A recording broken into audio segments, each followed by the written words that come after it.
Welcome to our channel पर नए हैं तो चैनल को ज़रूर सब्सक्राइब कीजिएगा। इस वीडियो में आपको डॉक्टर रंजीत सर के द्वारा निकाला गया बीपीएससी टीचर के लिए 1 to 5 के लिए टेस्ट सीरीज चल रहा है। उसी में से टेस्ट नंबर ये 8वां है। इसमें आपको लगभग 75 से 80 क्वेश्चन के आसपास कराया गया है।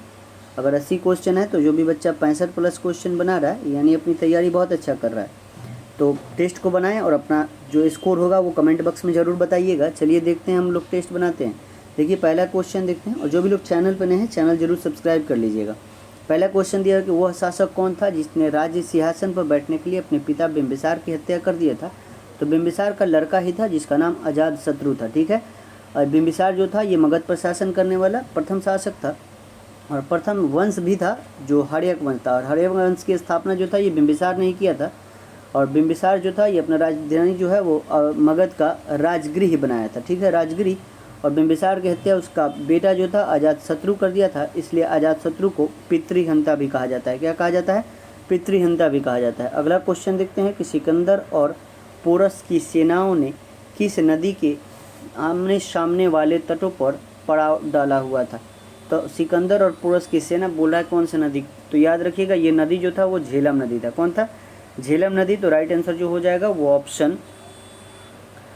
ऑप्शन हो जाएगा बी हो जाएगा। वितिस्ता का युद्ध के नाम से इसको जाना जाता है। हाइडेस्पीच युद्ध भी कहा जाता है। ठीक है, जो सिकंदर और पोरस के बीच लड़ा गया था। अगला क्वेश्चन देखते हैं कि पैन आयकर विभाग द्वारा जारी किया गया एक डैश अंक की अद्वितीय अल्फा न्यूमेरिक संख्या होती है। पैन जो पैन कार्ड होता है उसमें जो नंबर होता है कितनी संख्या का होता है यही पूछ रहा है, 10 डिजिट का होता है।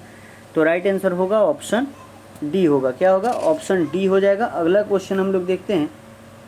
अगला क्वेश्चन दिया कि उस गणतंत्र का नाम बताइए जो 6वीं शताब्दी ईसा पूर्व 8 राज्यों का एक संघ था। 8 राज्यों का संघ था, वो गणतंत्र था। तो विश्व का प्रथम गणतंत्र जो राज्य था वो वज्जी था, जो 8 राज्यों का एक संघ था। तो राइट आंसर ऑप्शन बी हो जाएगा। इसकी राजधानी जो थी वो वैशाली थी। ठीक है, अगला क्वेश्चन देखते हैं कि उस साम्राज्य का नाम बताइए जिसने पहली बार युद्ध में हाथी का इस्तेमाल किया था। तो पहली बार युद्ध में हाथी का इस्तेमाल जो किया था वो मगध ही किया था। कौन किया था?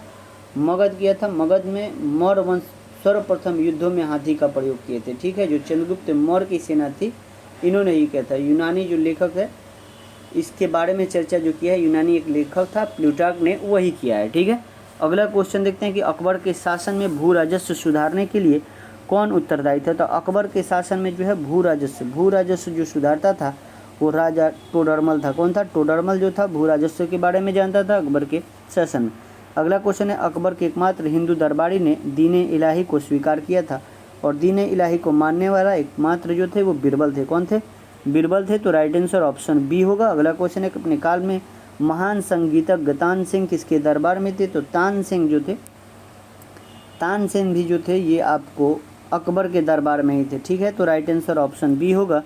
अगला क्वेश्चन है कि निम्नलिखित में से कौन शुद्ध घरेलू उत्पाद यानी एनडीपी की अवधारणा का सबसे अच्छा निरूपण है। शुद्ध घरेलू उत्पाद का बात कर रहा है तो इसकी अवधारणा का बोल रहा है कि सबसे अच्छा निरूपण जो है वो कौन सा है, ये पूछ रहा है।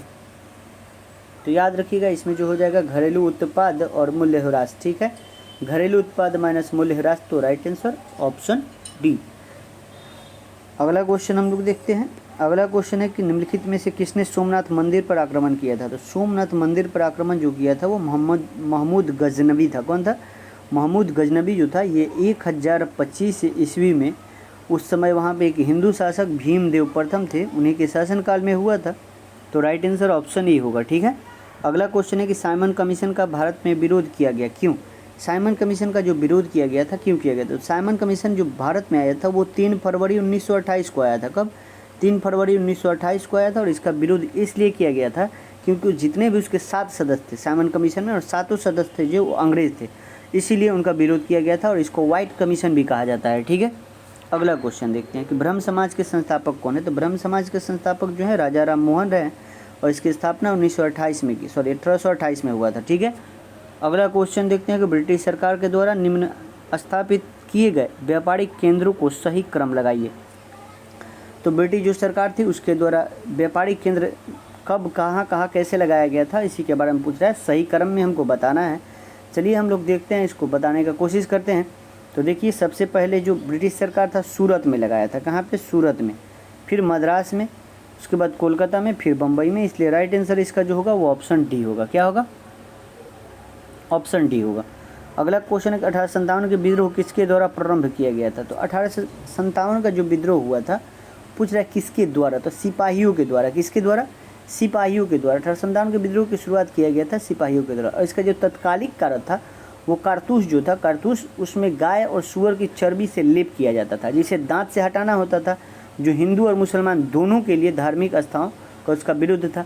ठीक है, और यही जो था तत्कालिक कारण बना था। अगला क्वेश्चन हम लोग देखते हैं कि किसके द्वारा वर्ष 1905 में बंगाल का विभाजन किया गया था। तो बंगाल विभाजन 1905 में हुआ था, और ये आपको कौन किया था, तो कर्जन के द्वारा किया गया था। ठीक है, कर्जन के द्वारा बंगाल विभाजन लागू हुआ था 16 अक्टूबर 1905 को।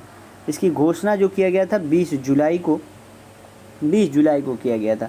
और इसी के विरुद्ध में 7 अगस्त 1905 को आपको स्वदेशी आंदोलन चला था। ठीक है, अगला क्वेश्चन देखते हैं कि होम रूल आंदोलन किसके द्वारा आरंभ किया गया था। तो होम रूल आंदोलन 2 लोग चलाए थे, इसमें एक आदमी का दिया गया है।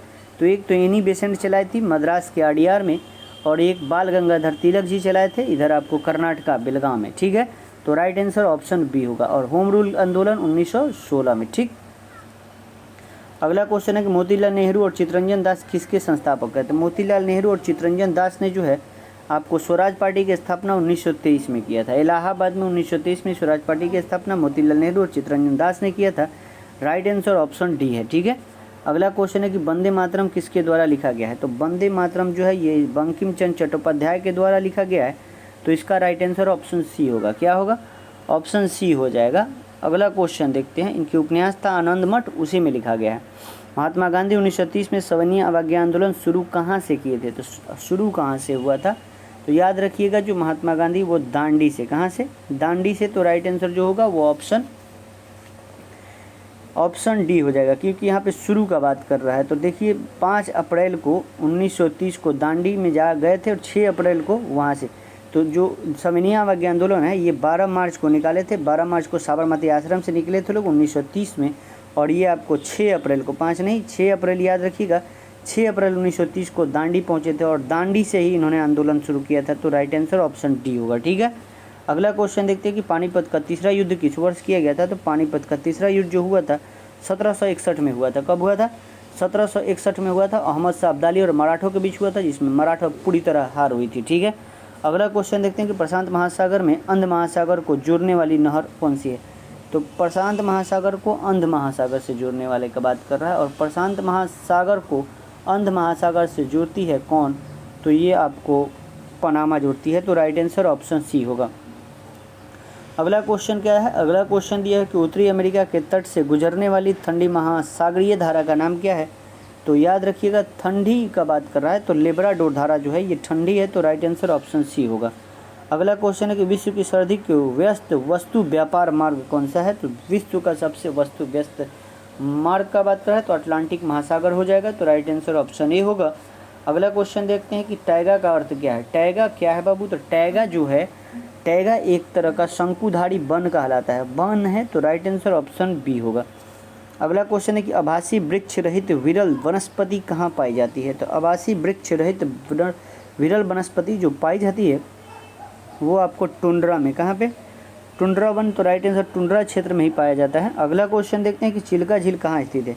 चिल्का जो है खारे पानी की झील है, और ये आपको उड़ीसा में है। कहाँ पे है, उड़ीसा में। तो राइट आंसर जो हो जाएगा वो ऑप्शन ए होगा। अगला क्वेश्चन देखते हैं कि अंडमान निकोबार द्वीप में गद्दीदार चोटी यानी सैडल पीक कहाँ स्थित है। तो अंडमान निकोबार में सैडल पीक जो है वहाँ की सबसे ऊंची चोटी है, और सैडल पीक कहाँ है ये क्वेश्चन पूछ रहा है।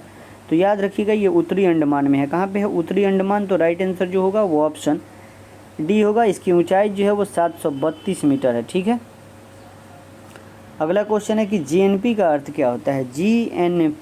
जीएनपी का अर्थ जो होता है सकल राष्ट्रीय उत्पाद होता है। क्या होता है, ग्रॉस नेशनल प्रोडक्ट, सकल राष्ट्रीय उत्पाद।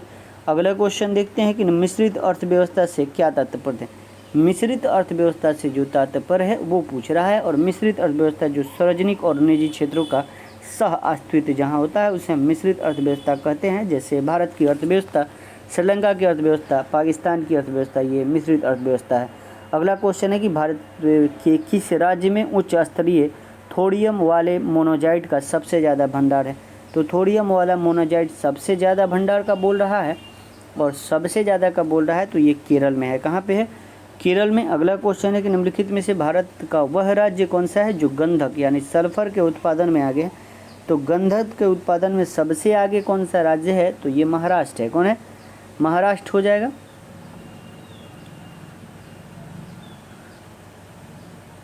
अगला क्वेश्चन देखते हैं।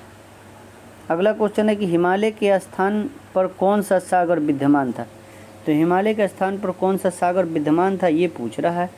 तो ये था तेथिस सागर। कौन था? तेथिस सागर। राइट आंसर ऑप्शन सी होगा। अगला क्वेश्चन है कौन सा राज्य बावड़ियों के लिए प्रसिद्ध है। बावड़ी के लिए प्रसिद्ध कौन सा है? तो याद रखिएगा ये गुजरात है। कौन है? गुजरात हो जाएगा। अगला क्वेश्चन देखते हैं कि निम्नलिखित में से किसको सूर्य की ऊर्ध्वाधर किरणें नहीं मिलती है। तो सूर्य को ऊर्ध्वाधर किरणें नहीं मिलती है, कौन से इसमें से राज्य दिया हुआ है या जगह है। तो किसको नहीं मिलती है ये बात कर रहा है, और यहाँ पे आपको श्रीनगर हो जाएगा। कौन सा? श्रीनगर। अगला क्वेश्चन है कि निम्नलिखित में से कौन सा राज्य सीमा म्यांमार से नहीं लगती है। देखिए म्यांमार से नहीं लगती है। अगर इस तरह का क्वेश्चन आता है इसलिए आपको मैप को याद करना पड़ता है। और देखिए इसमें से म्यांमार से कौन कौन लगती है हम आपको बता देते हैं। देखिए मणिपुर लगता है, अरुणाचल प्रदेश, मिजोरम लगता है। म्यांमार से असम की सीमा नहीं साझा होती है, तो राइट आंसर ऑप्शन ही होगा। अगला क्वेश्चन है किसी वस्तु का मूल्य रुपयों में व्यक्त किया जाना कहलाता है। तो किसी भी वस्तु का मूल्य जो है वो रुपयों में व्यक्त किया जाना क्या कहलाता है? कीमत कहलाएगा। अगला क्वेश्चन देखते हैं कि सकल लाभ का अर्थ क्या है। तो सकल लाभ का जो अर्थ है वो क्या है बाबू? तो कुल व्यय के राशि और कुल प्राप्ति राशि, इसी को सकल लाभ कहा जाता है। अगला क्वेश्चन देखते हैं कि विदेशी संस्थाओं द्वारा भारतीय कंपनियों के शेयर और बॉन्ड खरीदने को कहते हैं। तो इसको क्या कहते हैं बाबू? तो इसको हम लोग कहते हैं पोर्टफोलियो निवेश कहते हैं। क्या कहते हैं? पोर्टफोलियो निवेश कहेंगे। अगला क्वेश्चन देखते हैं निम्नलिखित में से कौन सी पंचवर्षीय योजना की वृद्धि दर उसकी लक्षित वृद्धि दर से ज़्यादा रही। उसकी लक्षित वृद्धि दर से ज़्यादा रहा था, बोल रहा है कौन सा पंचवर्षीय योजना ऐसा था। और वो पंचवर्षीय योजना जो था वो आपको 8वीं पंचवर्षीय योजना जो था वो अपनी लक्षित वृद्धि से भी ज़्यादा रहा था। तो राइट आंसर कौन सा होगा? ऑप्शन ए हो जाएगा। ठीक है। अगला क्वेश्चन देखते हैं कि श्रम का विभाजन किसके द्वारा सीमित होता है। तो श्रम का विभाजन जो होता है वो बाजार के सीमा द्वारा। किसके द्वारा? बाजार के सीमा के द्वारा। तो राइट आंसर ऑप्शन सी।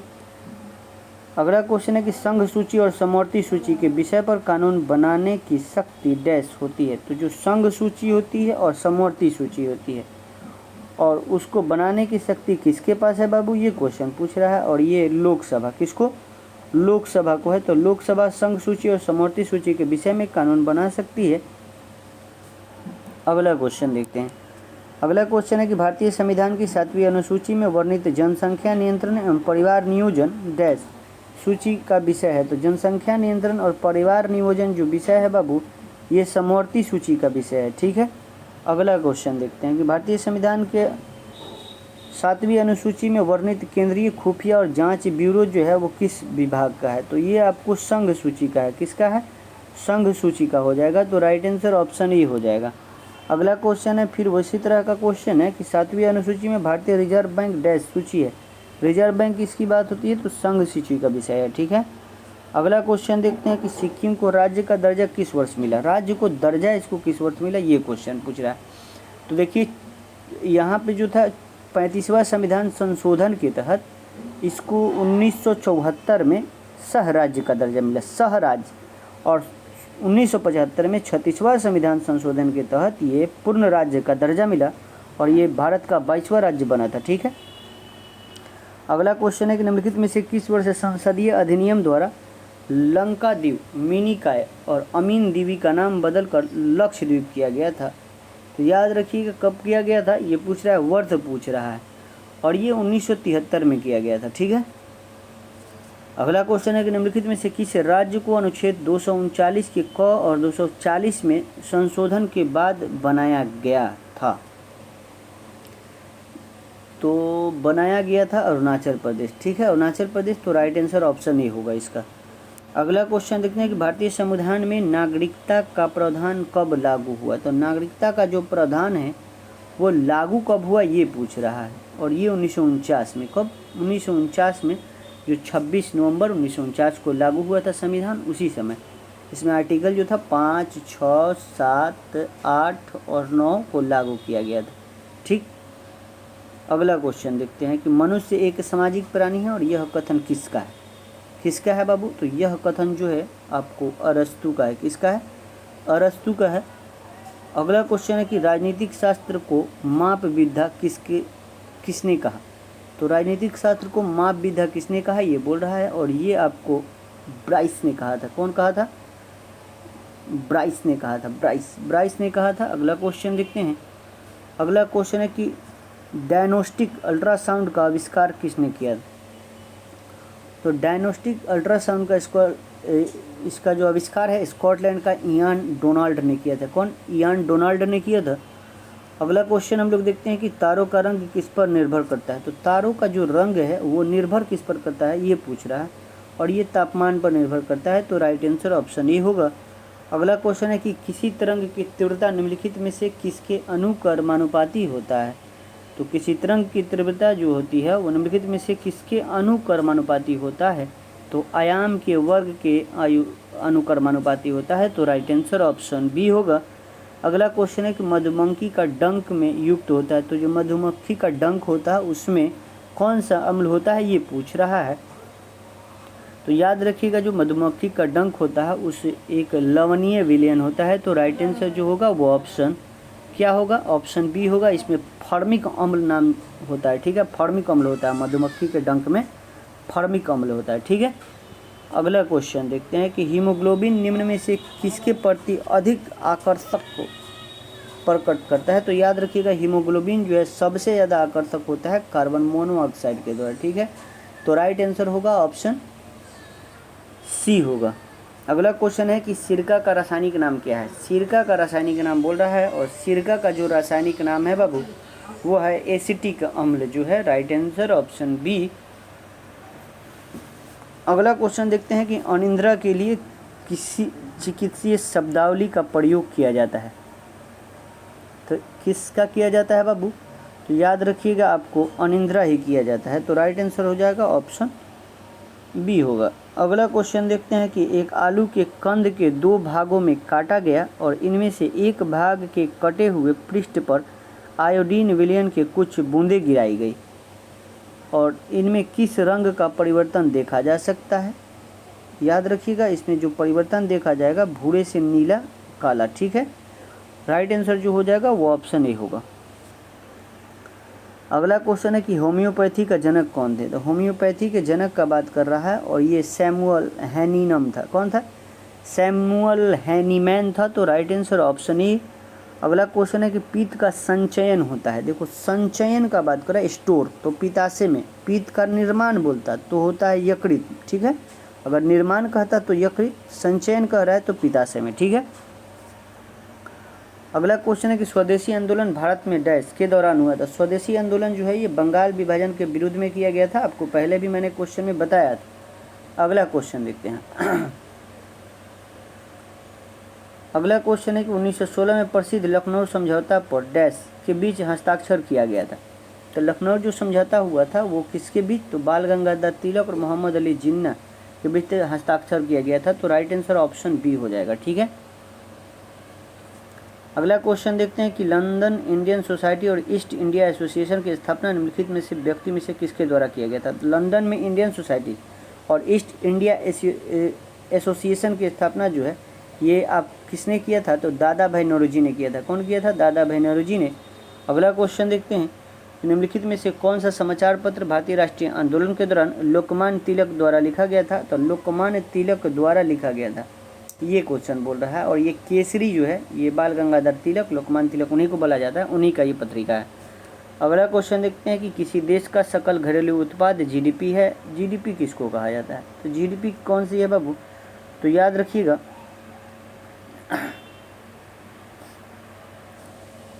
इसमें से कोई नहीं हो जाएगा। ठीक है, इसमें से कोई नहीं हो जाएगा। अब जीडीपी किसे कहते हैं? सकल घरेलू उत्पाद का पूर्ण रूप जो होता है सकल घरेलू उत्पाद का मूल्यांकन नियमित रूप से उत्पादन संरचना, सापेक्ष कीमत और आर्थिक गतिविधि बेहतर रिकॉर्डिंग के लिए खाते में किया जाता है। ठीक है, अगला क्वेश्चन देखते हैं।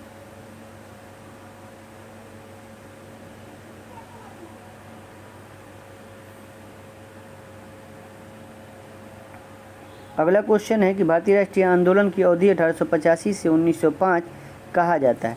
ये जो कहा जाता है बाबू 1885, ये आपको मध्यम चरण कहा जाता है। क्या कहा जाता है? मध्यम चरण। इसको नरम युग भी कहा जाता है। ठीक है, नरम आंदोलन था। ठीक है, अगला क्वेश्चन हम लोग देखते हैं कि अगला क्वेश्चन है किसने चंपारण सत्याग्रह के दौरान बिहार में गांधी जी की जान बचाई थी। ये आपको 68 बीपीएससी अभी जो हुआ था फरवरी में, उसमें भी पूछा था। और ये जान बचाए थे बतक मियाँ। कौन बचाए थे? बतक मियाँ बचाए थे। तो राइट आंसर जो होगा वो ऑप्शन बी होगा। अगला क्वेश्चन देखते हैं कि निम्नलिखित में से कौन सा 2023 में जाति आधारित जनगणना शुरू करने वाला भारत का पहला राज्य बना है। और भारत का पहला राज्य ये बिहार ही बना है। कौन बना है? बिहार बना है। तो राइट आंसर जो होगा वो ऑप्शन बी होगा। ठीक है, अगला क्वेश्चन देखते हैं। अगला क्वेश्चन देखते हैं कि जब 1942 में भारतीय राष्ट्रीय कांग्रेस ने भारत छोड़ो आंदोलन शुरू किया तब भारत का वायसराय कौन था? 1942 में वायसराय का बात कर रहा है। 1942 में लिन लिथगो था। कौन था? लिन लिथगो था। तो राइट आंसर ऑप्शन ए होगा। अगला क्वेश्चन है कि भारत के संविधान में पंचवर्षीय योजना की अवधारणा डैश ली गई है। तो पंचवर्षीय योजना की अवधारणा हम लोग किस संविधान से लिए हैं? तो रूस के संविधान से। कहाँ से लिए हैं बाबू? रूस के संविधान से लिए हैं। अगला क्वेश्चन है कि लंबी जड़ें और नुकीली कांटें अथवा शूल युक्त झाड़ियाँ और लघु वृक्ष वाले संरक्षित अवरुद्ध वन सामान्य रूप में पाए जाते हैं। यहाँ कहाँ पाए जाते हैं ये बोल रहा है। ये आपको पश्चिमी आंध्र प्रदेश में पाया जाएगा। ठीक है, अगला क्वेश्चन देखते हैं कि निम्नलिखित में से तत्व कौन सी एक हिमालय वनस्पति में जाती नहीं है। तो नहीं जाती है बाबू मगोहनी। क्या? मगोहनी नहीं जाती है। अगला क्वेश्चन देखते हैं कि भारत के निम्नलिखित क्षेत्रों में किस एक में मैंग्रोव वन, सदापर्णी वन और पर्णपाती वनों का संयोजन है। कहाँ पे है बाबू? तो याद रखिएगा ये आपको अंडमान निकोबार में मिलेगा। कहाँ पे? अंडमान निकोबार में मिलेगा ऐसा वन। अगला क्वेश्चन है कि भारत में निम्नलिखित में से किस एक वन प्ररूप को सागौन एक प्रभावी वृक्ष स्पीसीज है। इस तरह का क्वेश्चन नहीं पूछता है बीपीएससी, लेकिन ये दिए हुए हैं तो इसका आंसर जो हो जाएगा वो घास स्थल युक्त शीतोष्ण हो जाएगा। आज के लिए इतना ही, मिलते हैं हम आपको अगले वीडियो में। जय हिंद, जय भारत।